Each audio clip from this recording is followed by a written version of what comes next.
el tema de la sanación y liberación espiritual, un amigo me hace una pregunta, un amigo de las redes sociales me hace una pregunta sumamente difícil y la comparto con ustedes. Me dice lo siguiente: tengo dos preguntas a propósito de la sanación y la liberación. Primera pregunta: ¿es posible recibir heridas desde el vientre de nuestra madre? Y dos: ¿es posible quedar poseído por el demonio si nuestros padres nos, entre comillas, consagraron al diablo cuando todavía uno no había nacido?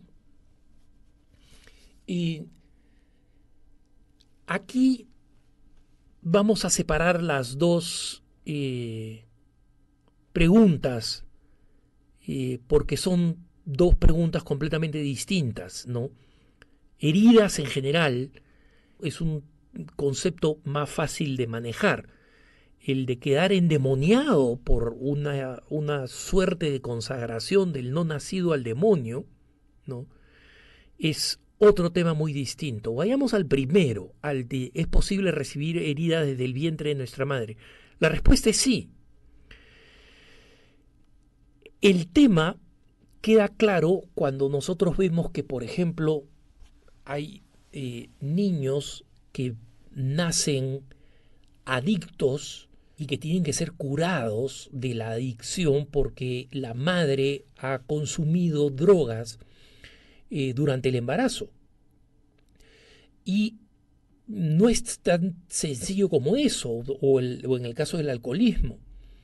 Se sabe que una niña o un bebé en general que ha sido criado en el vientre materno bajo las drogas, especialmente algunas drogas como el fentanil, las metanfetaminas o la heroína, va a tener problemas de por vida, ¿no?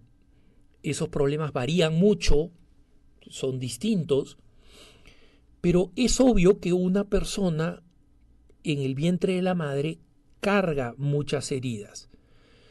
Si vamos al aspecto psicológico, definitivamente una madre que está siendo abusada físicamente, por ejemplo, o una madre que sufre grandes tensiones por la inseguridad, por la falta de trabajo, de recursos para mantener al niño, no solamente va a tener algunos problemas nutricionales, digamos, si no tiene suficiente alimentación para el niño del vientre materno, también va a transmitir esta tensión y este estrés. La ciencia ha probado que estas tensiones son percibidas por el niño en el vientre materno. Lo que no ha definido es cuán determinante eso sea para el futuro del niño. Y tienden a pensar, los científicos que han estudiado esto, tienden a pensar que el rango de efectos es muy amplio, que pueden ser desde relativamente leves hasta muy serios. Entonces, sí, una persona puede cargar heridas del vientre materno, que pueden ser desde leves hasta muy graves, dependiendo de qué ha sufrido la madre durante el embarazo.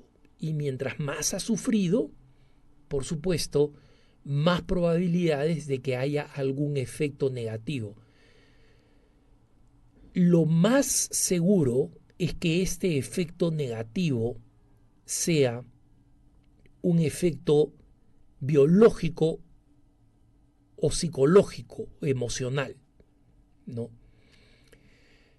Muy distinta es la segunda pregunta, si es que es posible quedar poseído por el demonio si nuestros padres nos, entre comillas, consagraron al diablo cuando todavía uno no había nacido. Aquí nosotros tenemos algunos puntos de misterio, puntos muy misteriosos, porque estamos hablando de fuerzas sobrenaturales y estamos hablando del demonio cuya comprensión como ángel caído excede la nuestra, la humana, Y estamos hablando también de la acción de Dios y de la gracia que protege a todo ser humano.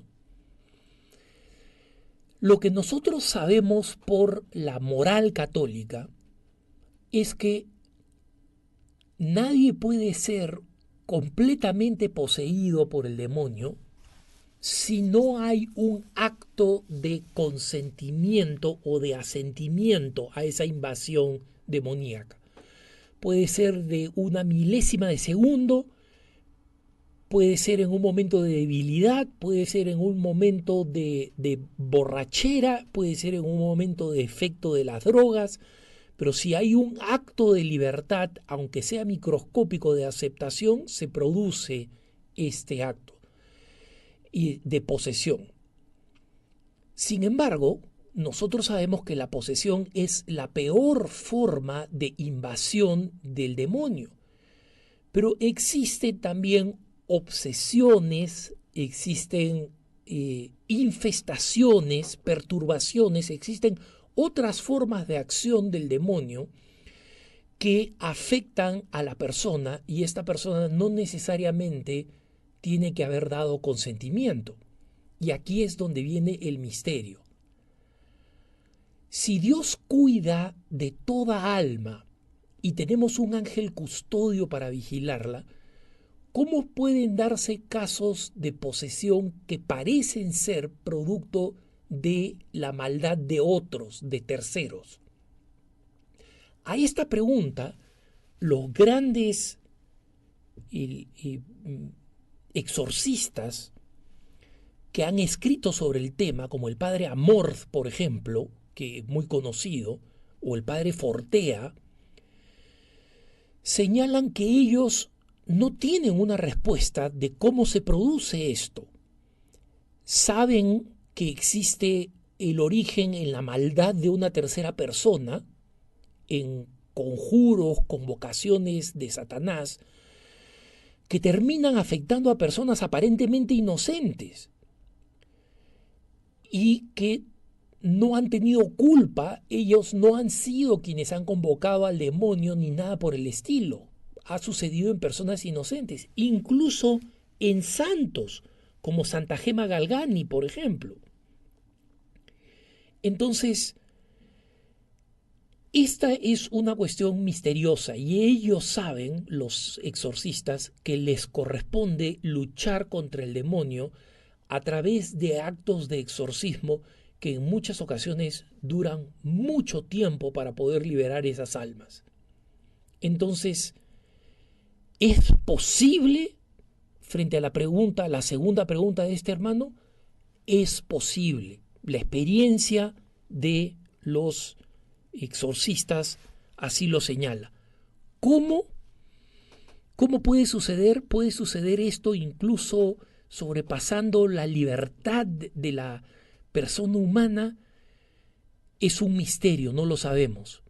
Sabemos que el demonio no puede en contra de una persona que está protegida por Dios y que vive constantemente protegida por Dios y protegida por su ángel de la guardia y protegida por la fe y por una vida de gracia. Sin embargo, hay casos excepcionales y uno de ellos puede ser el descrito, es decir, de alguien que queda poseído por el demonio porque sus padres lo consagraron cuando aún estaba en el vientre materno. Esto puede suceder, efectivamente puede suceder.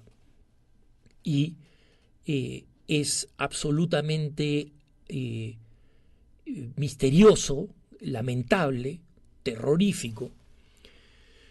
Pero por otro lado, también los exorcistas, los grandes exorcistas, nos recuerdan que no es habitual.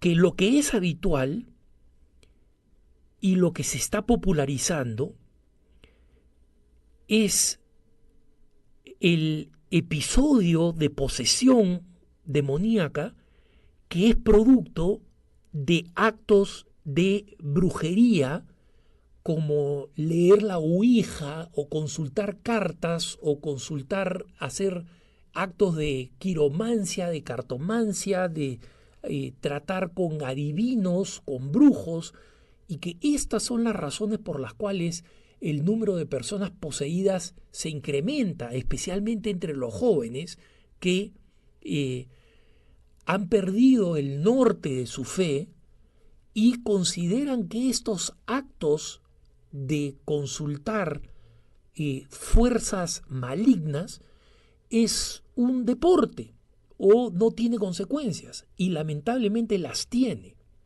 Entonces, el caso de las personas poseídas contra su voluntad o sin una acción de su voluntad son casos que los exorcistas nos dicen que existe, pero son los raros, ¿no?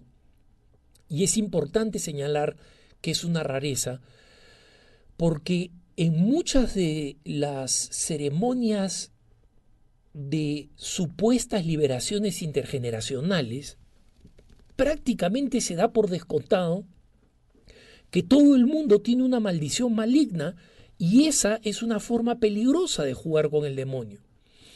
Estas ceremonias pueden estar muy bien intencionadas, pero hay que tener mucho cuidado cuando no son necesarias. Recordemos que los actos de devoción, ¿no?, desde el agua bendita utilizada con auténtica devoción, las oraciones, la confesión de boca, o sea, no solamente devociones, sino sacramentos, son suficientes para que el cristiano promedio pueda alejarse del mal y caminar por el camino del bien.